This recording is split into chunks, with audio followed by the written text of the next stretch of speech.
Hey, what's going on, guys? Ben Brewster here, Tread Athletics. I wanted to talk about a thread that I put on Twitter recently where I answered the question, what are some ways to get over hitting a wall in your outing? So specifically, this is, touching on and targeting starting pitchers, but this can really be any athletes who are having kind of fatigue-based problems. You always feel tired, or you feel like somewhere towards kind of the middle end of the game or the outing, you start kind of running into that wall, performance starts to dip. Some level of fatigue is obviously inevitable, but just a couple ideas and kind of going through the list of some of the low-hanging fruit that you can address from a performance standpoint. So velocity drops, fatigue sets in. Here are some ideas for overcoming this wall. So this thread got a good amount of kind of engagement. The first thing that I pointed out was hydration and electrolytes. This is really low-hanging fruit for a lot of pitchers, especially when this is happening over the summer. You'll have somebody playing in Jupiter, Florida, or in Arizona, and just consistently kind of just feeling dead all the time, or they'll hit a certain point in their outing where they've just been sweating a ton, and that's kind of when their performance starts to drop. So might not be the primary issue, but certainly a piece of the puzzle is hydration, and to go along with that, electrolytes. So hydration is not simply drinking water, right? That actually is not the most efficient way to hydrate yourself. There needs to be this electrolyte balance restored as well. We all are familiar with this. Gatorade is, again, one example, but there actually there aren't as many electrolytes in Gatorade as something like Pedialyte, or actually just supplementing with exogenous electrolytes. So something like a liquid IV. There's a lot of other good brands that are giving you some of these core electrolytes that we need, sodium, potassium. And so again, as we sweat, we're losing these minerals. These are vital for muscle contraction, maintaining blood pressure, and more. So again, that would be my recommendation is sometime kind of earlier in the day, if you know you have an outing, sipping on a Pedialyte or putting like a liquid IV packet in water and making sure you're just hydrated as well as possible. And then throughout the game as well, sipping on some sort of water plus electrolyte mix as well. If you're going to drink Gatorade, just a little bit less concentrated form of that can also work. Just again, super high in sugar. So like throughout the entire week, you don't want to be like drinking Gatorade instead of water the entire week, but during an outing, that's probably okay as an option. Number two, don't cut carbs. So this shouldn't really have to be said, but there's a lot of athletes nowadays that are trying to go keto in season. Just would be something I would probably shy away from, just because carbs are our primary fuel source, especially for anything that has to do with kind of more endurance-based activities. You want to make sure that you have enough muscle glycogen ready during competition. So while most of you guys watching this video probably aren't keto, probably aren't totally actively cutting out carbs, it's worth just noting, like day before a game or even morning before an outing, just making sure you're getting something with complex carbs. And then again, during the outing, having something with simple carbs, like a regular Gatorade can be beneficial as well. So some sort of sugars during the game, whether that's maybe a piece of fruit before the game, whether that's fruit juice, whether that's Gatorade, to go along with kind of the electrolyte piece of it. But just making sure you're having some sort of meal earlier in the day. So just waking up at noon, not eating anything, getting to the field for a 3 o'clock game, and then not eating until after the game, right? That's just not going to give you the best chance at actually performing deep into the game. This is one of the things where I don't really notice carbs a ton in like easy kind of low rep training. The second that I am on any sort of like low carb or just like skip breakfast, and I have maybe higher rep stuff, more endurance-based stuff in training, that's when I really start to notice a difference, because you are starting to tap into your stored muscle glycogen to a much greater extent with sets of 8 or 10 or higher volume type training, or higher duration conditioning type stuff. That's when you're really going to notice it. Relievers might not notice this as much because they're only coming in for an inning. Starters, certainly this can be a factor. So number two, don't cut carbs. While you don't need to carb load yourself into a coma, aim for big serving complex carbs the night before. Meal with carbs a few hours pre-game. It should go without saying, like right before the game, obviously, you want to make sure that you don't have a ton of food in your stomach right before the game. So be smart about it, like placing that meal, just having breakfast with a decent amount of carbs in the morning. So whether that's hash browns or a bowl of oatmeal or something like that, just make sure you have enough time and space between that breakfast or lunch or whatever it is, and between when the actual game starts, so you don't want to have any sort of gastric issues during the game itself. Number three, creatine. There's so much research on creatine, we don't need to get into it, but essentially what creatine is doing is you're topping off this additional energy storage system, this additional fuel source.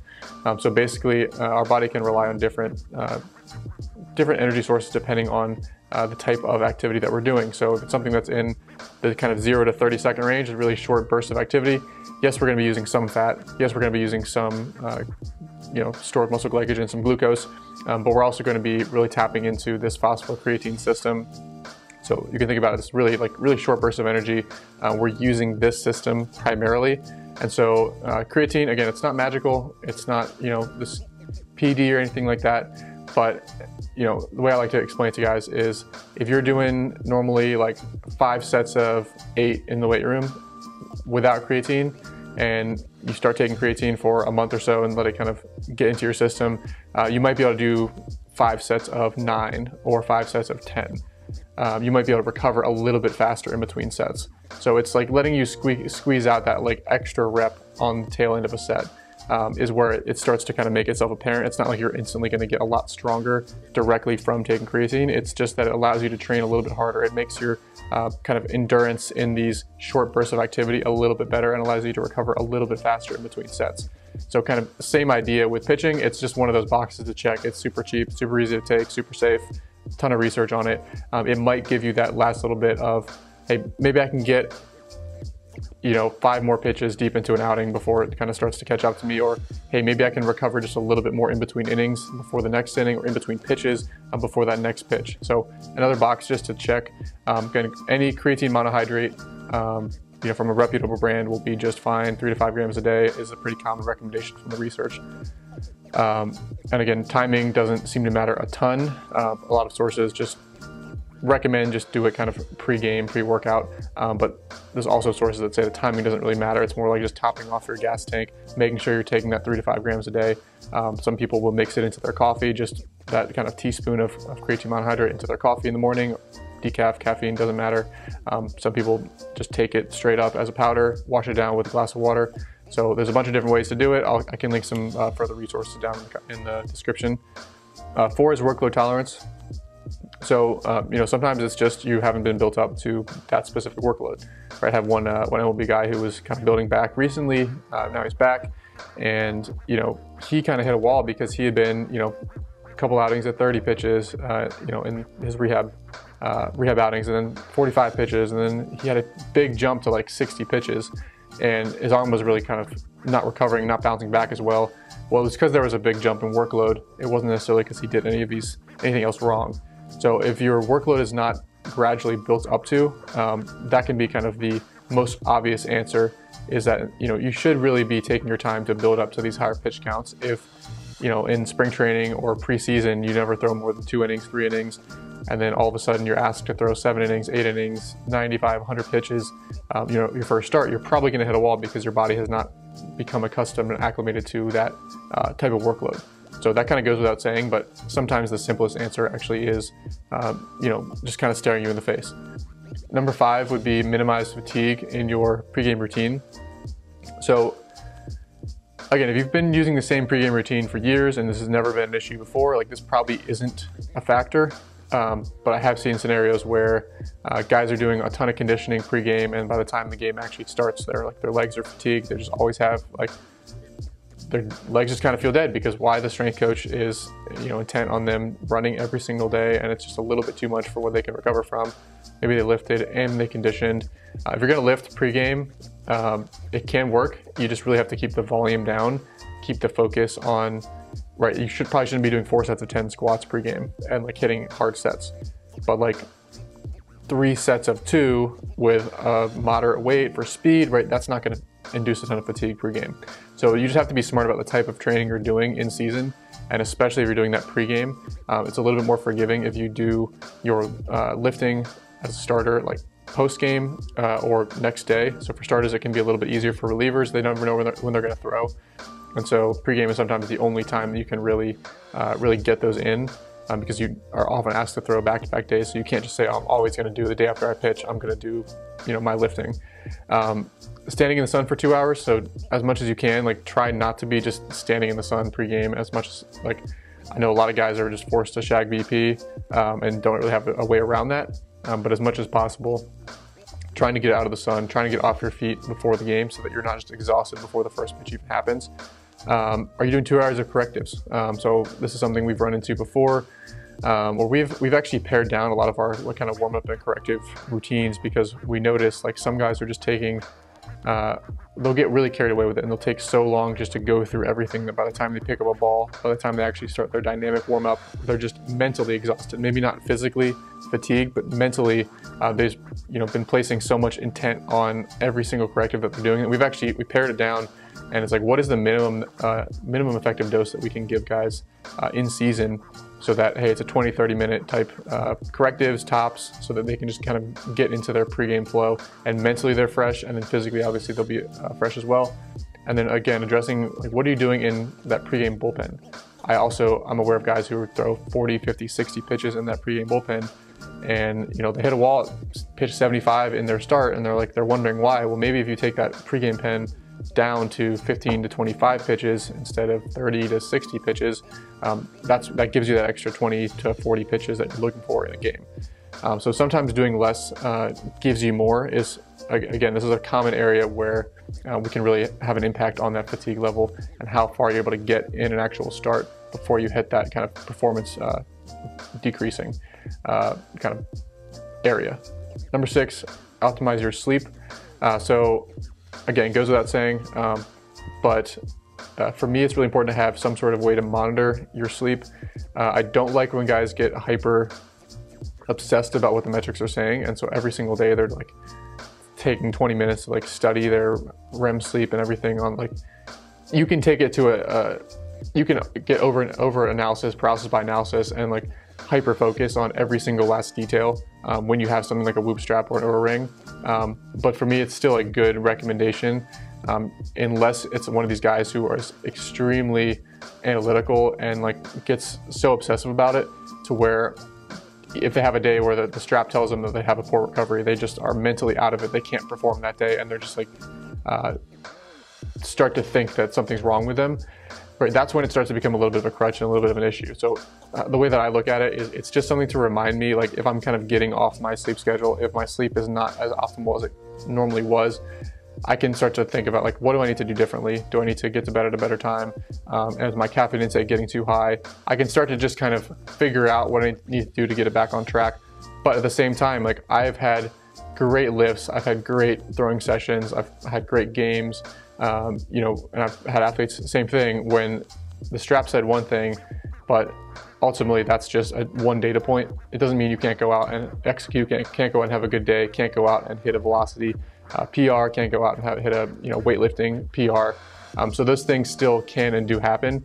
So you don't want to necessarily marry yourself to exactly what these sleep trackers say on any given day. It's just good for kind of zooming out, big picture, having an idea of, are you trending in the right direction with your recovery or aren't you? And again, I'm not going to get into all like the sleep hygiene stuff, but search sleep hygiene and just make sure you're following some of those basic things, temperature, darkness, blackout curtains, sleep mask for some people can be helpful, zinc, magnesium can be helpful. There's a number of things from a kind of sleep hygiene standpoint, just to check the box and make sure you're addressing your sleep to the extent that you can, not taking caffeine after 3 p.m., 4 p.m. if you at all possibly can. Some of those things are helpful.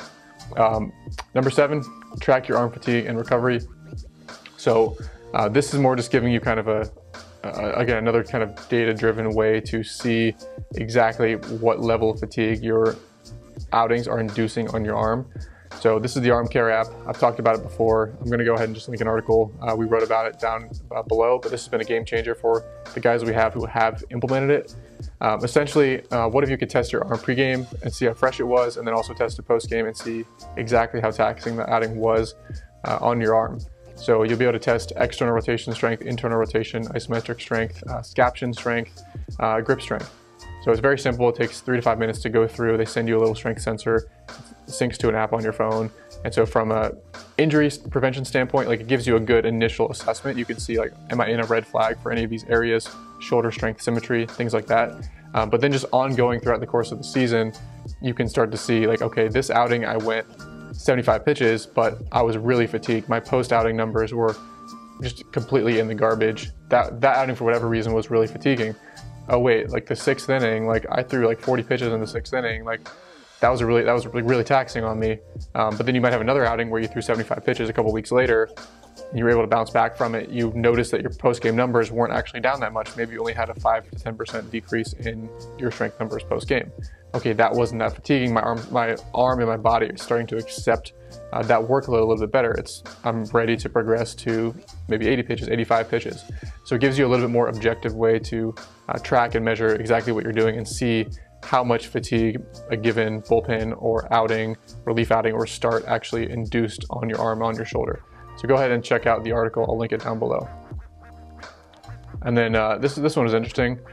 So I've been thinking about this for a while, since I originally heard of the Cool Mitt and what they're trying to do. Now, this product's not out yet, and not that there couldn't be ways to kind of recreate this yourself.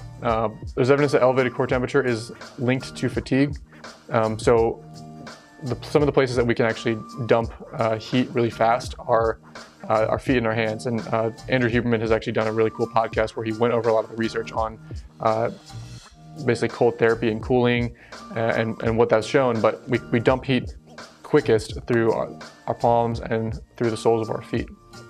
And so the Cool Mitt is a product where they've been doing a bunch of research on this, and they're trying to find, like, hey, how can we quickly cool athletes, either in the weight room in between sets, or maybe it's for a pitcher, it's like in between innings and on a really hot day where it's 95, 100 degrees, and we need to get his core body temperature down in between innings before he goes back out there. How do we do that quickly? We can't just like jump in an ice bath, and nor would that necessarily be the most effective or an efficient way to actually drop his core body temperature, because again, where are you dumping your heat from?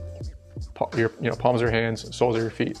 And so I'm going to go ahead and play this clip, play a brief part of this clip, just to kind of give you an idea of what they're trying to do with this product. Our major heat exchange surfaces in the body are our palms of our hands, the soles of our feet, and our face. And the reason is that these skin surfaces are underlain by very special blood vessels. The device that we have, which we call rapid thermal exchange, or RTX, imposes a vacuum on that surface. It's about what you can suck through a straw. And then the cool blood from the heat exchange surface goes back into the core. The skin temperature is much darker, so he's cooled down quite rapidly. We've done endurance, treadmill work in the heat. We've done bench press studies, we've done pull-up studies, and in all cases, what we can do by extracting heat from one hand is we can dramatically improve performance. You definitely feel the difference. You definitely can work out a little longer. The next time you come in, you're feeling better, feeling stronger. So obviously pretty cool idea, and this is something that I'm sure will be out fairly soon, but you can already start to think there's ways you could potentially mimic this in the dugout. It's something that I've just kind of been mulling over in my head. It probably has the most potential application, in my opinion, for, again, these like hot summer games when elevated core temperature is really a factor. A 45-degree game in like March probably isn't going to, start to play a role as much. Like October playoff game where it's kind of cold, probably not going to play a role as much, where elevated temperature becomes a limiting factor. But that certainly could be a pretty cool add-on to try to minimize fatigue and let pitchers go either further into starts, or at least recover a little bit more in between innings and maintain their stuff kind of inning to inning a little bit better. Number 9 is use your legs. So just anecdotally, I've observed that pitchers who really seem to be upper half driven in their patterns, they typically drop off their velocity a little bit quicker and induce fatigue a little bit quicker. So if you rely on your upper half to generate that velocity, there could be an effect on just how much fatigue you ultimately end up inducing and how fast you drop off. Right, if you think about guys like Justin Verlander or Jacob deGrom, like guys who hold their velocity really deep into games, they have really efficient lower halves, they have really efficient sequencing, and they're not just using their arm to brute force their mechanics or their velocity. So we don't need to get into this too deep in this video, but just being aware that mechanical efficiency is not only going to help you throw harder as you improve your mechanical efficiency, but potentially allow you to sustain that deeper into games. I know for me, when I've had any sort of like lower half injury, so I've had 2 hip surgeries now on the back hip, and when I start to not be able to stay in the back side, I start to kind of come out of my lower half early, the arm takes over. the wear and tear, how sore I get for how many pitches I throw, and the drop in velocity, like it all kind of adds up where I'm not able to last as long. My arm gets sore faster, my velocity drops off quicker. Simply as a result, if I'm not producing that velocity from my lower half, there's an energy leak happening, because of that pinch, because of that issue in the back hip. So I come out of my lower half, and this could be from, a bad ankle mobility or a sprained ankle. This could be from, patellar tendonitis. This could be from some sort of hip impingement or adductor strain. There's a lot of reasons that the lower half might not be functioning properly. It could just be because you've never learned how to use your lower half and load your backside properly. For any number of reasons, if you're not using your lower half properly, your arm is going to find a way to take on some of that responsibility for being able to produce your velocity. There's research, I talked to Ryan Croton about this. There's research on stride length and basically where that effort is kind of coming from. And pitchers with shorter strides in general are producing more of that torque in the upper half. And again, it makes sense. Not necessarily that the longer strides are always better, but if you can use your lower half in an efficient way, that's going to take some of that loading off of the arm and allow you to last longer in the game because you're using the entire body to throw the ball in an efficient way. So that's all I have for this thread. So hopefully you guys got something out of this.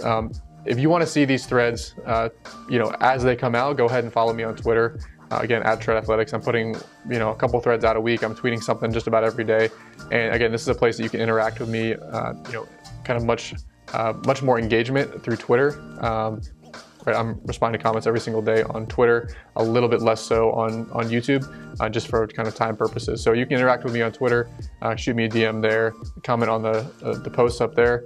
And again, this is where I get a lot of the ideas for videos, is from comments, questions. I'll run Q&As on Twitter as well. So go ahead, follow me on Twitter, and let me know if you have any comments or questions on this specific video down below. If you like the video, give it a thumbs up, subscribe to the channel, all that good stuff. And I will see you guys in the next video. Thanks for watching.